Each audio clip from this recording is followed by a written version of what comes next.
यदि भला किसी का कर न सको तो बुरा किसी का मत करना। अमृत न पिलाने को घर में तो जहर पिलाते भी डरना। यदि सत्य मधुर ना बोल सको तो झूठ कठिन भी मत बोलो। यदि मौन रखो सबसे अच्छा कम से कम विष तो मत घोलो। बोलो तो पहले तुम तोलो फिर मुख ताला खोला करना।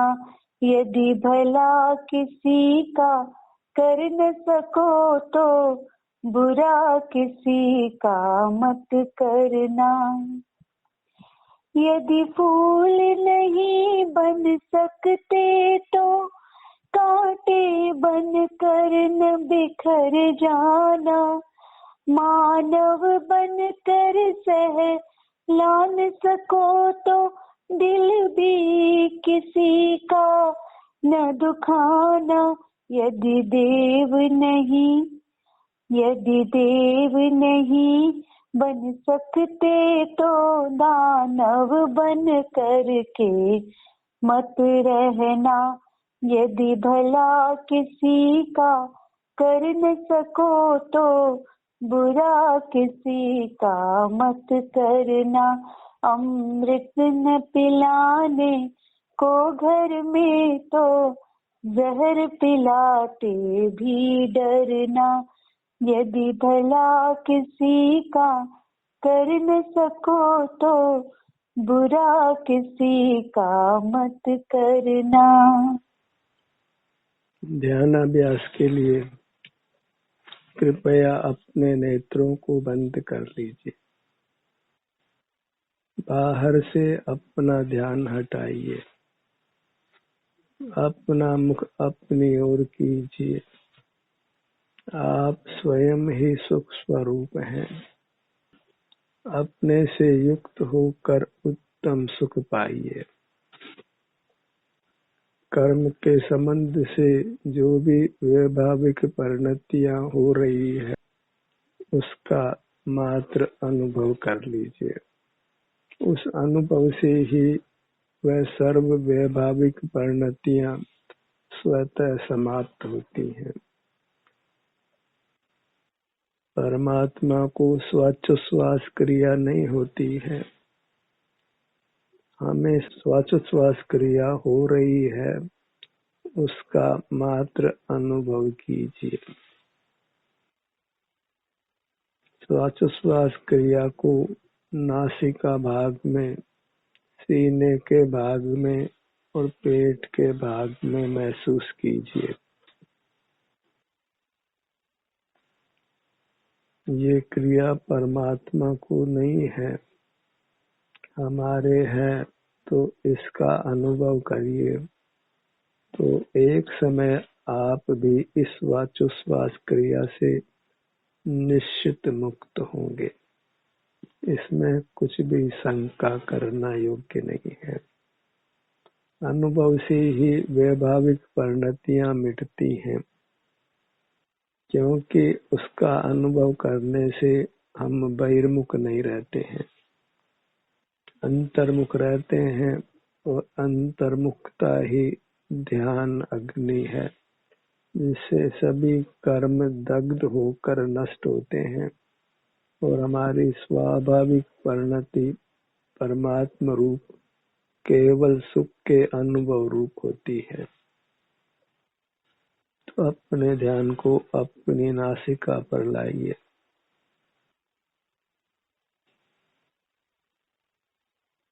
श्वास का आना जाना जो सहज हो रहा है उसको केवल अनुभव में लीजिए।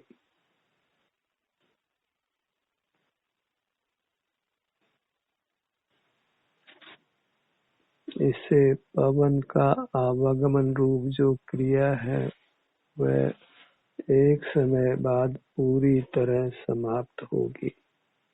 अभी तो उस श्वास क्रिया को अनुभव में लेने से वह क्रिया मंद होने लगती है।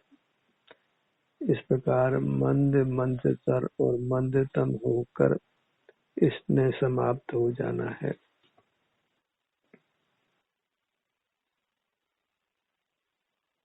इसी प्रकार अपने ध्यान को सीने के भाग पर लाइए।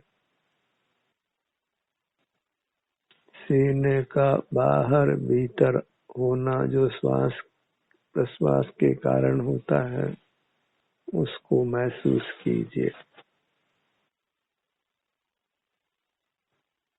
पेट के भाग पर आइए। श्वास प्रश्वास के कारण जो पेट भीतर बाहर होता है, उसको महसूस कीजिए। सहज ही आप अंतर्मुख रहते हैं और अंतर्मुख रहने पर हम नियम से वीतराग होते हैं।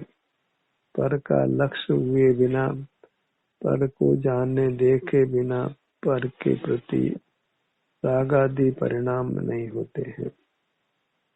अनजानी वस्तु के प्रति कभी राग द्वेष नहीं होता है। जगत को अब अंतर्मुख होकर अनजाना कर दीजिए, तो आप वीतराग रहेंगे।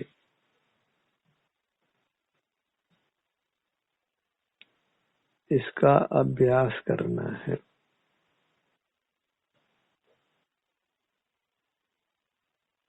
वृत्ति को अंतर्मुख बनाए रखना है।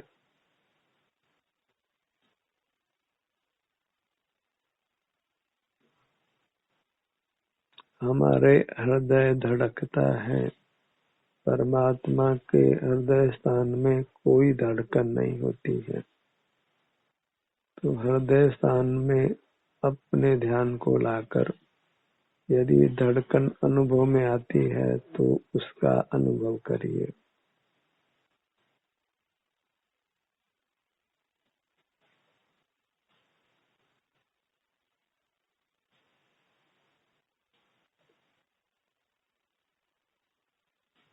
और यदि वह धड़कन अनुभव में नहीं भी आती है तो सहज उस स्थिति का अनुभव करिए।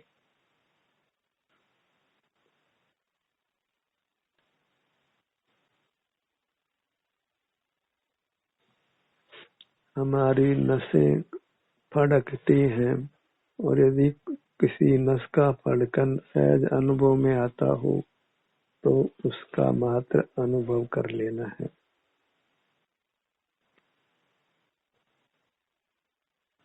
इसी प्रकार सिर से पैरों तक विभिन्न भागों में हमें अप्रिय संवेदनाएं मिलती हैं, क्योंकि हम अभी पूरी तरह स्वस्थ नहीं हैं। परमात्मा को अपने शरीर में कुछ भी वेदना नहीं होती है, केवल सुख प्रकट हुआ है। हमारे सिर से पैरों तक विभिन्न भागों में वेदना पाई जाती है, तो उस वेदना का केवल अनुभव कर लीजिए। उस अनुभव से ही हम वेदनीय कर्म से मुक्त होते हैं और वेदना का अभाव होकर सर्वांग में सुख होने वाला है। शुद्धता का परिणाम हो तो उस शुद्धता को भी केवल अनुभव में लेना है। रसा का परिणाम हो तो उसका भी अनुभव कर लीजिए।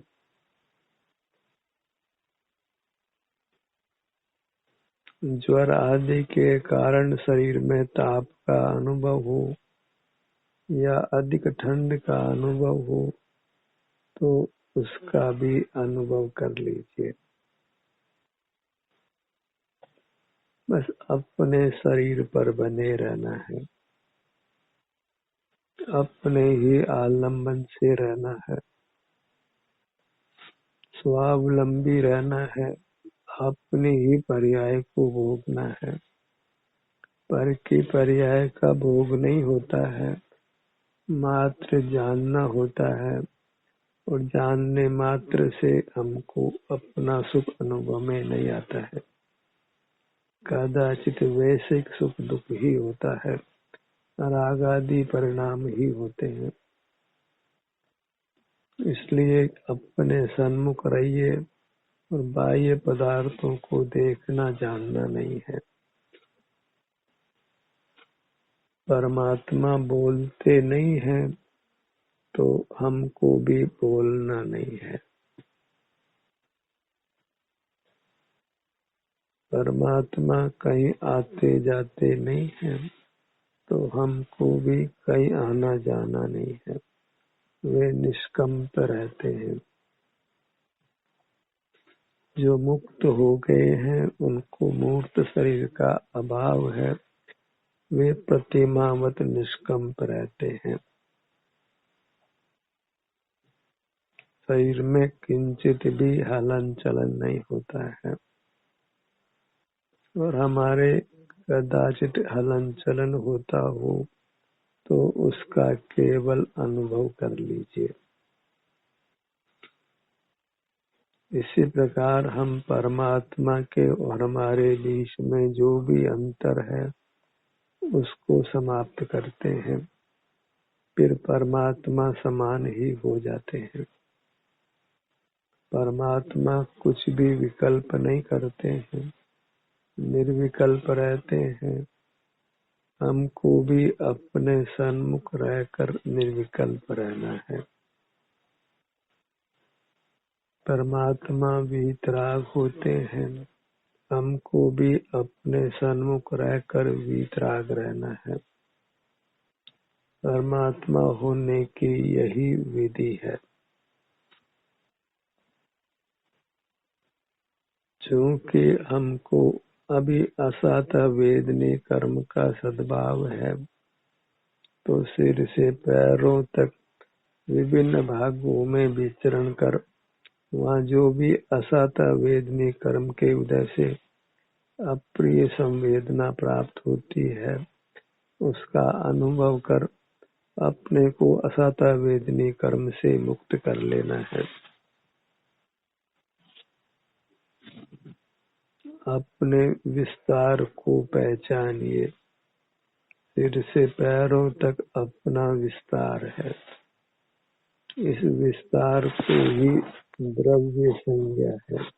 इसके सन्मुख दृष्टि को ही द्रव्य दृष्टि कहते हैं।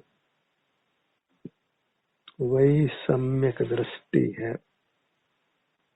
दृष्टि अपने अमूर्त शरीर की ओर रहे, उपयोग अपने सन्मुख रहे, वही शुद्ध उपयोग है और निर्वाण का कारण है। पर सन्मुख उपयोग ही अशुद्ध उपयोग है, वही संसार परिभ्रमण का कारण है। संसार में परिभ्रमण का होना ही दुख का होना है। बहिर्मुख रहते हैं तो राग आदि परिणाम होते हैं। वे सर्व ही आकुलता रूप होते हैं। परमात्मा को राग आदि परिणाम नहीं होते, वे निराकुल रहते हैं। अपने सन्मुख रहकर हमें भी राग आदि परिणाम रहित होना है, निराकुल होना है। अंतर यात्रा करते हुए रहना है ताकि हम सर्वांग से असत वेदनी कर्म से अपने को मुक्त कर सके। और अपने सन्मुख होते हैं तो स्वतः ही मोह उत्पन्न करने वाले कर्म का उदय नहीं होता है, और मोहोदय के अभाव में कर्म का बंधन नहीं होता है। मोह कर्म के उदय से ही नूतन कर्मों का बंध होता है, यह नियम है। तो अपने सन्मुख होकर मोह कर्म को उपशम रूप करिए, क्षय रूप करिए और वीतराग रहिए।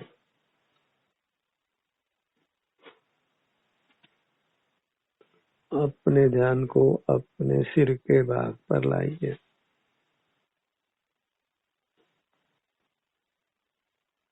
यहाँ की संवेदना को महसूस कीजिए। इसके दो लाभ हैं। एक तो आपके सिर में वेदना नहीं होगी, सिर वेदना रहित रहेगा। दूसरा, आपकी स्मृति अच्छी होगी, समझ शक्ति अच्छी होगी, आपका मस्तिष्क स्वस्थ रहेगा।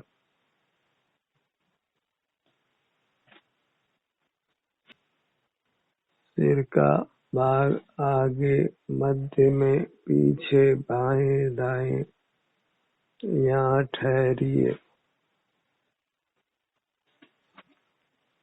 अपने शरीर से युक्त नहीं रहने से ही अपने शरीर में नाना रोग होते हैं।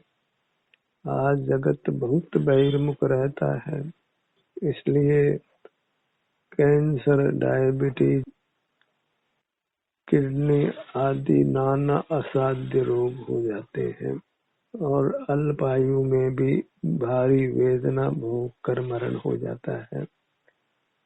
और संक्लेश परिणामों से यदि मरण हो तो दुर्गति गमन भी होता है। तो अपने को उस स्थिति से बचाइए। अपने सन्मुख रहकर अपने को स्वस्थ रखिए। अपने सन्मुख रहने से असाता वेदनी कर्म नष्ट होता है, तो हम स्वस्थ रहते हैं। स्वस्थ जीव ही सुख का अनुभव करता है। अस्वस्थ व्यक्ति भले ही कितना भी भौतिक वैभव क्यों न हो, वह दुख का ही अनुभव करता है। और स्वस्थ व्यक्ति के पास किंचित भी भौतिक वैभव नहीं हो तो वह सुख का ही अनुभव करता है। परमात्मा के पास किंचित भी भौतिक वैभव नहीं है और वे असीम सुख का अनुभव करते हैं। तो भौतिक वैभव को महत्व नहीं देना है। अपना आत्मिक वैभव ही महान है, उसको अपने सन्मुख होकर प्रकट करना है और भोगना है। वह वैभव ही भोगने योग्य है, क्योंकि वह वैभव अतीन्द्रिय सुख शांति रूप है। अपने ध्यान को अपने ललाट भाग पर लाइए।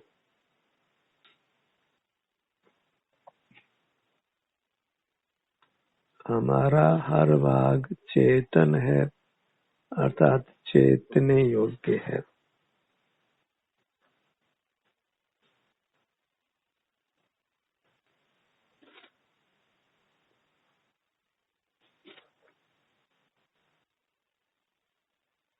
अपने सन्मुख रहने से घात या कर्म बलवान नहीं होते हैं, शीघ्र ही नाश को प्राप्त होते हैं।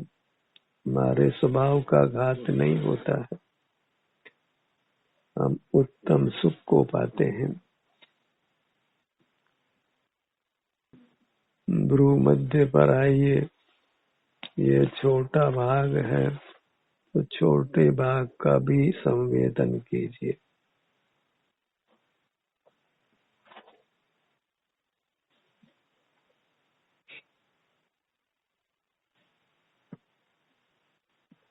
हमारा आचरण अपने द्रव्य में हो, अपनी मर्यादा में रहे, पर के क्षेत्र में प्रवेश नहीं करना है, अर्थात उनके सन्मुख नहीं होना है। नेत्रों के भाग पर आइए।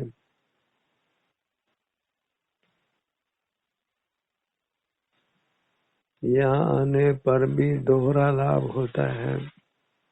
नेत्र वेदना रहित रहते हैं और नेत्रों की दृष्टि अच्छी रहती है।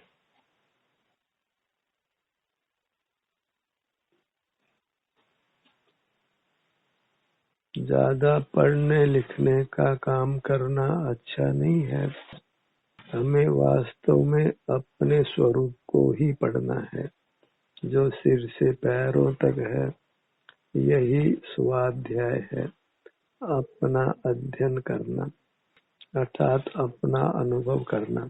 बायां नेत्र दायां नेत्र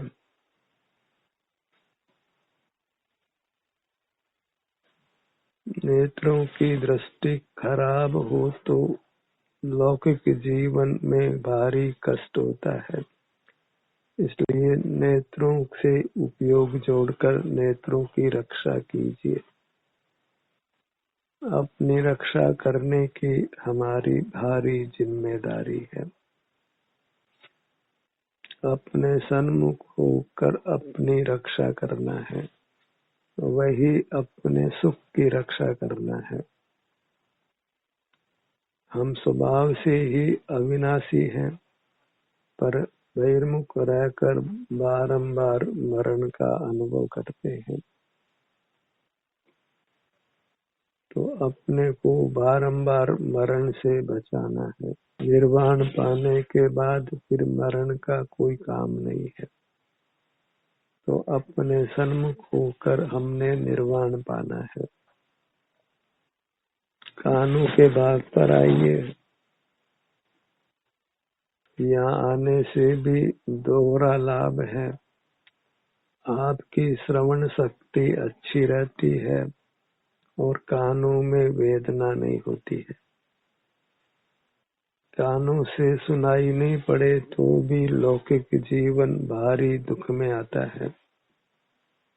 पाँवों का आदान प्रदान करना कठिन हो जाता है। बहिर्मुख रहते हुए हमको भावों का आदान प्रदान करना पड़ता है। तो उसके लिए श्रवण यंत्र का स्वस्थ रहना आवश्यक है। इसलिए अपने ध्यान को अपने कानों के भाग पर लाइए।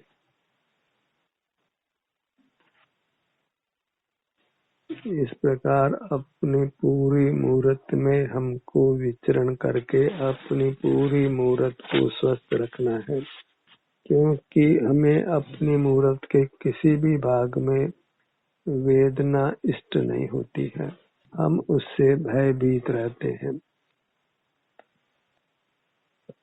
तो अपने को स्वस्थ रहना है, वेदना मुक्त रखना है।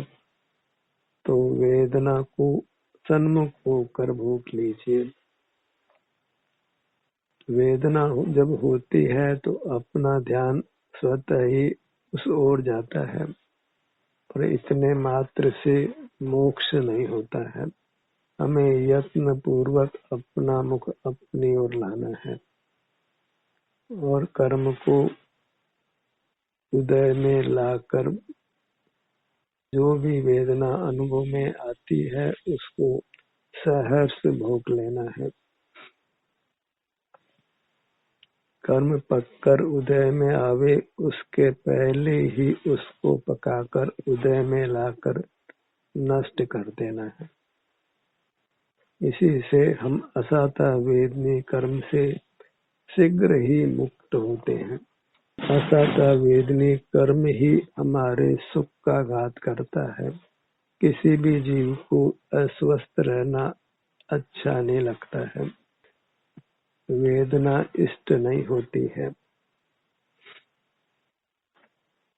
वेदना होने पर हर जीव दुख का अनुभव करता है, तड़पड़ाता है, चिकित्सा की मांग करता है और उस दर्द को मिटने के लिए काफी धनराशि भी व्यय करता है।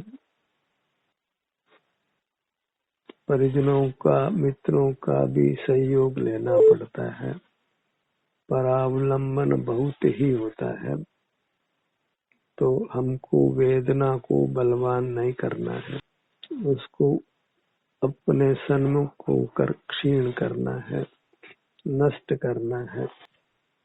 नासिका भाग पर आइए।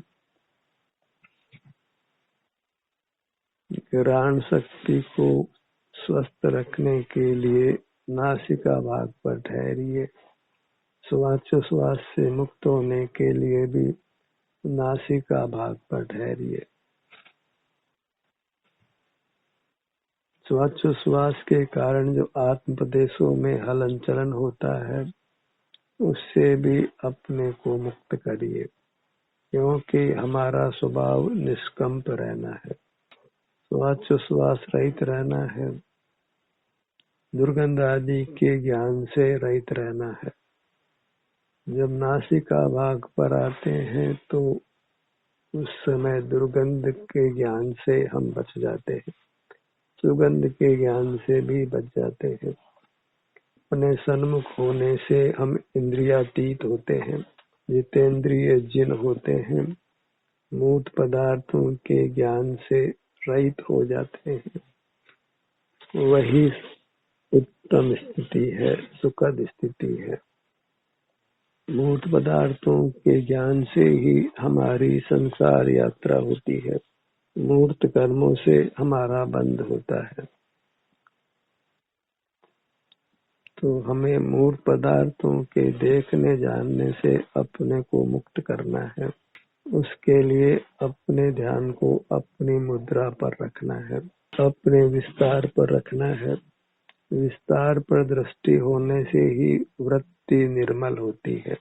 क्वांटिटी को लक्ष्य में लेने से ही क्वालिटी अच्छी होती है, और हमारी क्वालिटी परमात्मा रूप है। वह अपनी क्वांटिटी के अपने द्रव्य के लक्ष्य से प्रकट हो जाती है। जो अपने प्रदेशों का विस्तार है वही हमारी तादाद है, हमारा क्षेत्र है। क्षेत्र को ही द्रव्य संज्ञा है, उसी के सन्मुख होना वह द्रव्य दृष्टि है, शुद्ध उपयोग है, और उससे हमको वीतराग परिणति होकर शांति का अनुभव होता है।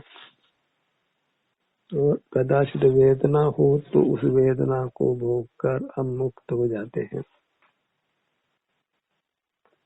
जो शरीर में हलन चलन आदि क्रियाएं होती हैं वे भी मंदतम होकर समाप्त हो जाती हैं। अपनी पूरी चिन्ह मूर्त को लक्ष्य में लीजिए, यही परमात्मा की मूर्त है। परमार्थ से इसी को प्रतिमा संज्ञा है। चैत्य का ही पर्यायवाची शब्द प्रतिमा है। चैत्य उसको कहते हैं जिसको चेता जाए। हम अपनी चिन्ह मूर्त को ही चेत सकते हैं, इसलिए यही चैत्य है, यही प्रतिमा है। इसके सन्मुख रहना ही प्रतिमा का भगवान का दर्शन करना है, और उसी से हमको वीतरागता होती है। बारंबार अपने सन्मुख रहना है, अपने सन्मुख ठहरना है, और इस प्रकार सब वैभाविक परिणतियों का अभाव कर अपनी स्वाभाविक परिणति जो असीम सुख का भोग है, उत्तम अविनाशी सुख को भोगना है। मूर्त शरीर से रहित रहना है, कार्बन शरीर से, तेजस शरीर से मुक्त होना है। उस स्थिति को पाकर हम अपना अमूर्त रूप सुख रूप प्रकट कर लेते हैं।